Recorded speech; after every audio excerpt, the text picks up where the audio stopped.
परिषदेमध्ये पास झालं तिथंही होईल, कारण एकमतानेच बिल खालच्या सभागृहांनी पास केलं. एक मिनिट, ठरलेलंच होतं की सगळ्यांनी त्याच्या संदर्भामध्ये एकमताने बिल पास करायचं आणि जे म्हणजे ठरल्याप्रमाणे केलेलं आहे. आता का ते तसं मुद्दाम काढतायत मला माहिती नाही, कारण तुम्ही पण बघितलं की एक मताने केलेलं आहे. त्याच्याबद्दल स्वतः त्यांनी पत्र दिलेलं उत्तर तुम्ही सगळ्यांनी ऐकलेलं आहे. मुख्यमंत्र्यांनी दिलेलं, मुख्यमंत्र्यांनी सांगितलं 6 लाख त्याच्याबद्दलच्या वेगवेगळ्या लोकांच्या हरकती आलेल्या आहेत आणि त्या हरकतीच्या बद्दलची सगळी शहानिशा करून त्याची पूर्णपणे माहिती घेऊन त्याबद्दलचा अंतिम निर्णय घेतला जाईल. कारण 6 लाख हरकती एका म्हणजे त्याला काही काळ लागणार आहे, तर सगळे तपासायचं काम चालू आहे.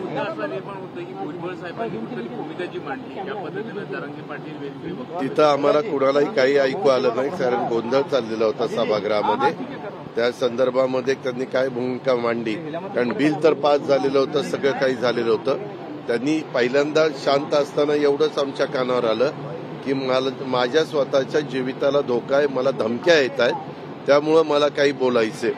वास्तविक सभागृहातल्या कुठल्याही सदस्यांना जर काही धमक्या येत असेल तर कुणी सभासद असेल तर बोलून देतात, परंतु नंतर काय बोलायला त्यांनी सुरुवात केली तेव्हा सगळीकडनं गोंधळ सुरू झाला, समोरनं पण गोंधळ सुरू झाला आणि त्या गोंधळातच मग नंतर मला वाटतं सभागृह थांबवण्यात आलं.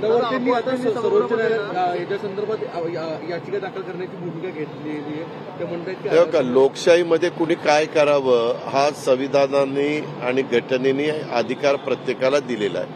त्या अधिकाराचा वापर करून कुणी काय करावं हा ज्याचा त्याचा प्रश्न आहे. मागे पृथ्वीराज बाबा चव्हाण ज्यावेळेस मुख्यमंत्री असताना जे बिल पास केलेलं होतं ते बिल काही त्याच्यामध्ये त्रुटी राहिल्यामुळं ते टिकलं नाही हायकोर्टात. देवेंद्र फडणवीसांनी पास केलेलं बिल नंतरच्या काळातलं ते हायकोर्टात टिकलं, पण सुप्रीम कोर्टात टिकलं नाही. आता हायकोर्टात का टिकलं नाही त्याच्याबद्दलची तज्ज्ञ वकिलांच्याकडनं सगळी माहिती घेण्यात आली, त्यांच्याशी चर्चा करण्यात आली, ॲडव्होकेट जनरलशी चर्चा करण्यात आली. त्याच्यानंतर हायकोर्टामध्ये जे नाकारलं गेलं, नंतर सुप्रीम कोर्टात का नाकारलं त्याचाही सगळा अभ्यास केला आणि त्याचा अभ्यास करूनच मागास आयोगाची नेमणूक करण्यात आली. मागास आयोगाची नेमणूक केल्यानंतर मागास आयोगाने जवळपास 2.5 कोटी लोकांचे म्हणणं त्या ठिकाणी घेतलं, म्हणूनच त्याला थोडा उशीर झाला.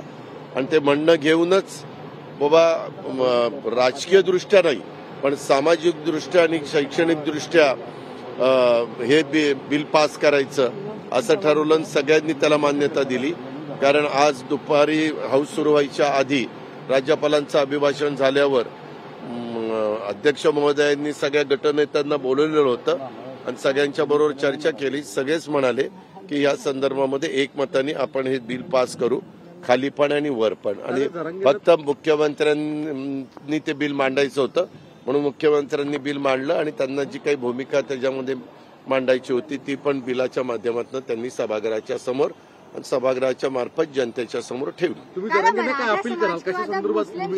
स्वतः राज्याच्या प्रमुखांनी अपील केलंय की नाही, रेकॉर्डवर आलंय की नाही. राज्याचे प्रमुख 12.5-13 कोटी जनतेचे ते मुख्यमंत्री आहेत. मुख्यमंत्र्यांनी स्वतः अपील केलेलं आहे.